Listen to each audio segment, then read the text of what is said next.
Brad Pitt's latest movie, Bullet Train, is now playing in theaters, and boy, is this something! Wow, I've been on for longer than I thought. Time to cue that intro.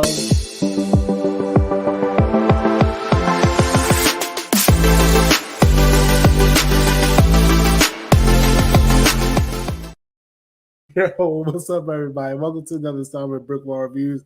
I'm Dave, and I guess I've been live for longer than I thought. So y'all might have just saw me just sitting here, standing in space, adjusting my face, crinkling my nose or something. But if you have, then hey, awkward silence is the best silence, is it not? But anyway, welcome to another installment of BrickWall Reviews. I'm here tonight to talk about Bullet Train, the latest Brad Pitt film. It's an action comedy film, directed by David Leitch of Deadpool fame. Before I get into it, I want to remind you guys, go ahead and hit that like button down below. Subscribe to the channel if you're not already subscribed. Excuse me, I still can't believe this video is a minute in. No, I really just sat there with an awkward silence. I'm going to try to edit that because that's so weird. But anyway, y'all know how I get self-conscious. But anyway, Bullet Train. So this movie, first of all, I want to start by saying this movie was awesome. This movie was awesome. I saw it Thursday night before it came out. It came out last Friday. Excuse me. It came out July. No, it came out August 5th. It came out August 5th, and I saw it the day before it came out. Late night screening I went to. And I gotta say, like I just said, this movie was really, really awesome. So this movie, it follows excuse me. It follows an assassin who has to deal with enemies while riding a Japanese bullet train. So, and get you a more accurate description. Sorry about that. I got jitters or something for some reason. So, Ladybug, played by Brad Pitt, is an unlucky assassin who's determined to do his job peacefully after one too many gigs have gone off the rails. Fate, however, may have other plans, as his latest mission puts him on a collision course with lethal adversaries from around the globe, all with connected yet conflicting objectives on the world's fastest train. So, pretty much Ladybug, played by Brad Pitt, like I already mentioned, he feels like he has a string of bad luck. Like for every job he does, he feels like something bad always happens because someone always dies. There's really funny montage about things, about people that die around him or something like that, or how Mitchell will go wrong with that. But it kind of is like okay, well, yeah, that was bad, but at least they got there safely. Oh, yeah, that was bad, but that wasn't really your fault type thing. So his handler, who was played by a very special guest in this movie, who you might figure out the voice, because let me say one thing about this movie, it has loads of cameos, like mad cameos in this movie. It's crazy. Like the amount of cameos in this movie is insane. So, so his handler calls him Ladybug. He's like, haha, that's real funny. I'm not lucky. Ladybugs are lucky, whatever the case may be, right? So while they're on this train, he's supposed to get a suitcase, right? That's all he's supposed to get. Get a suitcase, get off the train. That's it. But while he's on this train, as I mentioned, he runs into all these different assassins that also are working very particular but connected jobs on this train. I don't want to spoil what that is, but they're all working connected jobs on this train, or jobs that end up connecting to each other on this train. And so Ladybug kind of figures this out throughout the ride, like, yo, this guy's here, these people are here. What's going on? This one guy just tried to kill me. What's going on here? Like, I need to get off this train. And so it does kind of center around this suitcase and what's in the suitcase. I'm not gonna spoil much for you. This is a dope movie that you gotta just go in and experience it for the first time. So yeah, there's so many people after this case and after things surrounding the suitcase. There's a character called the White Death, which I'll get a little bit into a little bit later on. But so this film though, it really is like I said, it's an action comedy. And I gotta say, and I'll tell the rest of the cast in a second, but I got to give props to Brad Pitt. I've never seen him act so expressively in a film ever, because if y'all ever seen a Brad Pitt movie, y'all know he's kind of always like reserved, the cool guy, yeah, well, I save everyone. Like he's like so cool. This one, he's like, dude, what's going on? Like he's just like so expressive. Like he's like, this role could have went to someone like Ryan Reynolds, which funny I mentioned that. Yeah, not because, and I say it's funny I mentioned that because the director of this movie directed the Deadpool movie, so it's kind of funny. Like, and Brad Pitt kind of carries like this really funny comedic tone with him. It's so really, it's just fun to watch. The lines said by a lot of the characters are fun. There's these moments in this movie that I was like, wow, that's insane. There's a moment that had everybody in the theater, myself included, say, oh shit, like at the same time. Like that's how crazy this movie was. So I'm gonna tell you who's in this movie, because I think just by the cast, there were some people I didn't even recognize in this movie. So the cast goes as follows. Of course, Brad Pitt, Joey King, who plays a character called the Prince. And Joey King, it's a she. She was in the movie The Princess, which is on Netflix. I watched that. I don't really know if I'm going to do a review on that. That's probably my reserve list. But I saw it. It was pretty decent. So we'll see. Aaron Taylor Johnson as Tangerine, who's a British assassin. And Brian Tyree Henry, who plays Lemon, his brother. Andrew Koji as the father. Hiroyuki Sanada as the elder. Michael Shannon as White Death. Yes, Michael Shannon's in this movie. Michael Shannon fans. Bad Bunny, because it says his actual name, which is Benito E. Martinez Ocasio. That's Bad Bunny, the Latin artist Bad Bunny, who plays the wolf. I don't want to give that one away. I don't want to give that one away. I want to get that one. I'm not going to get this cast away. I'm not going to give. I'm not going to get that one away either, because I was shocked that she was in this movie. Wow, that's crazy. Logan Lerman as the son. Do I want to get this one away? Yes, I can. Masi Oka as the train conductor. Karen Fukuhara as the train concession girl. When y'all see her, y'all gonna know exactly who she is.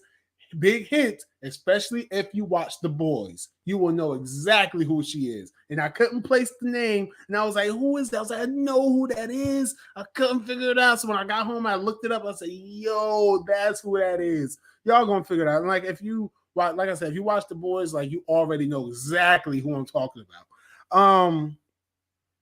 Let's see. There's 3 more cameos. I'm not going.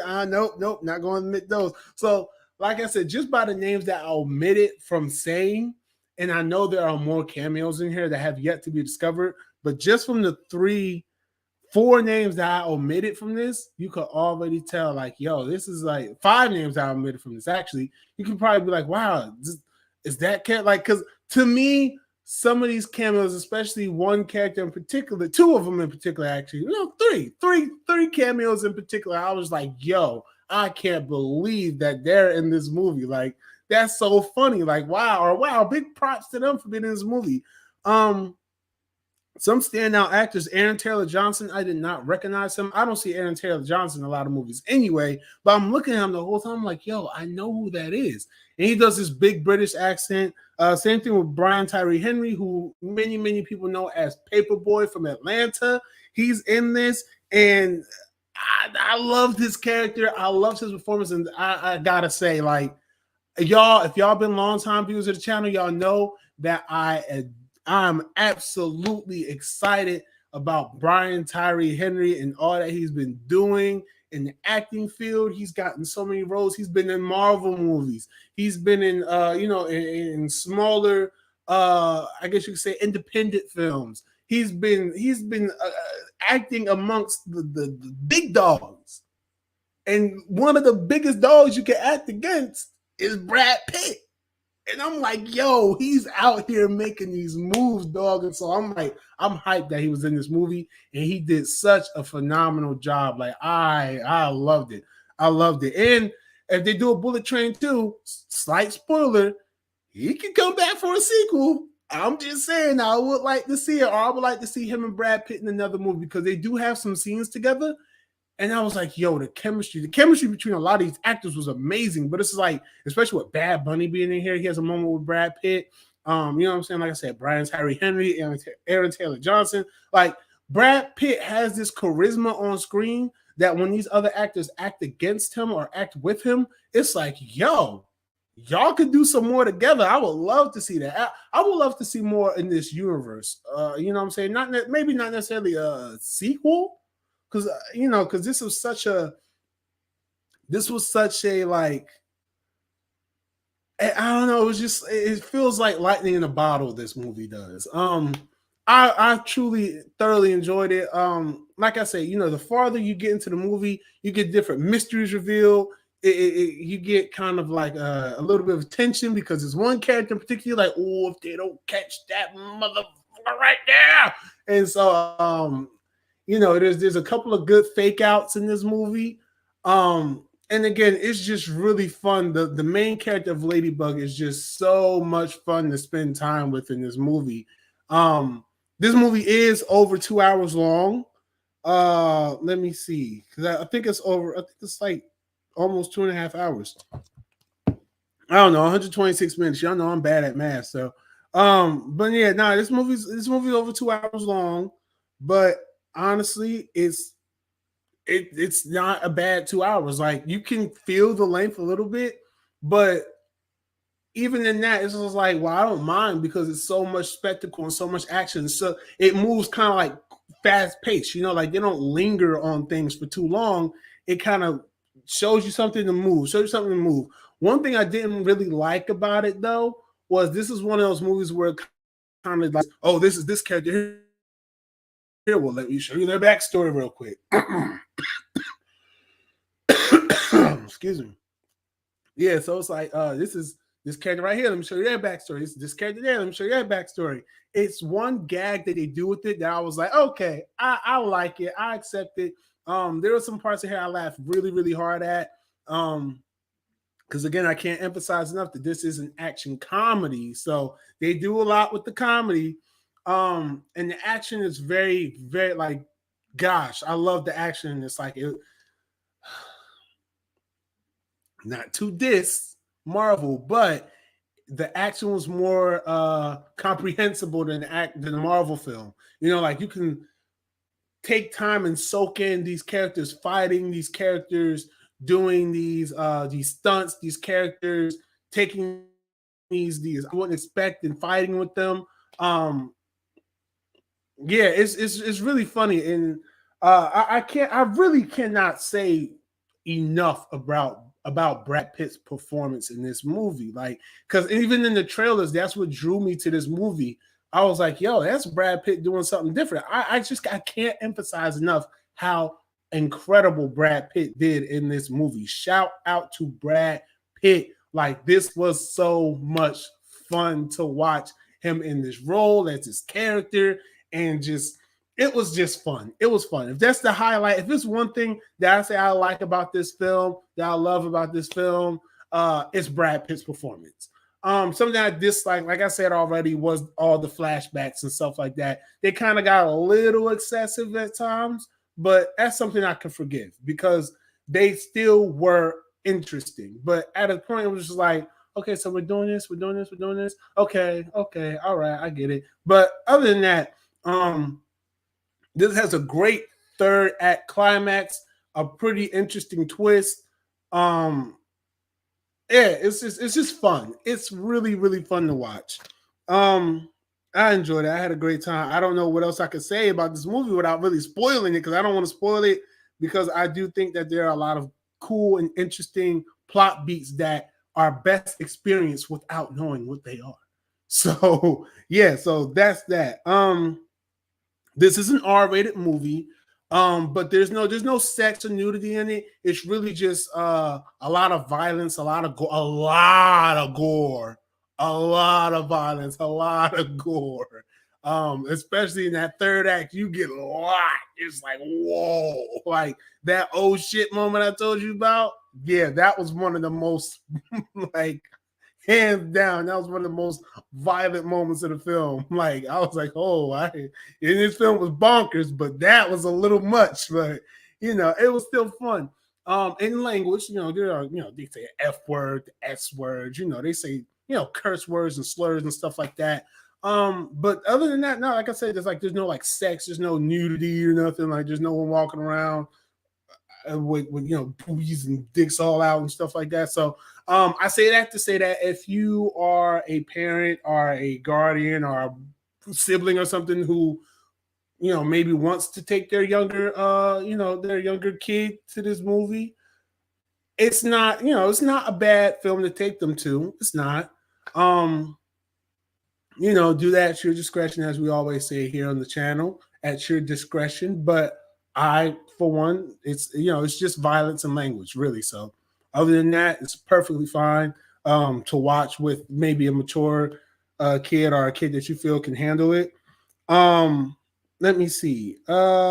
Critical reception of this. So as it stands, this movie actually is not doing so well critically. It has a 54% on Rotten Tomatoes and a 7.5 out of 10 on IMDb. The IMDb score is a little higher, clearly, but it's not fresh on Rotten Tomatoes. Well, no, it's over 50% is fresh, but it's on the lower scale, I believe. Yeah, I mean, oh no, that's not fresh. 54% from critics, but 77% audience score. We should really start differentiating those. I don't know. Oh, it's 2 hours and 6 minutes. So yeah, I mean, I can kind of see where it would get that 54% there. I can kind of see it like a little bit because there are a little bit of structural problems that I could see like a critic sitting by and going, well, this is like drawn out or whatever. But I mean, like I said, I think it's great though. I think it's great. I highly recommend this film. Me personally, I'm gonna give it. I give it 4 out of 5 stars. I truly enjoyed this film. It's bright, it's colorful. It does take place in Japan. You get a lot of Asian actors in here. I mean, it's just a fun watch. It's a fun watch. And I have not been able to get the song Staying Alive out of my head since I've seen this movie.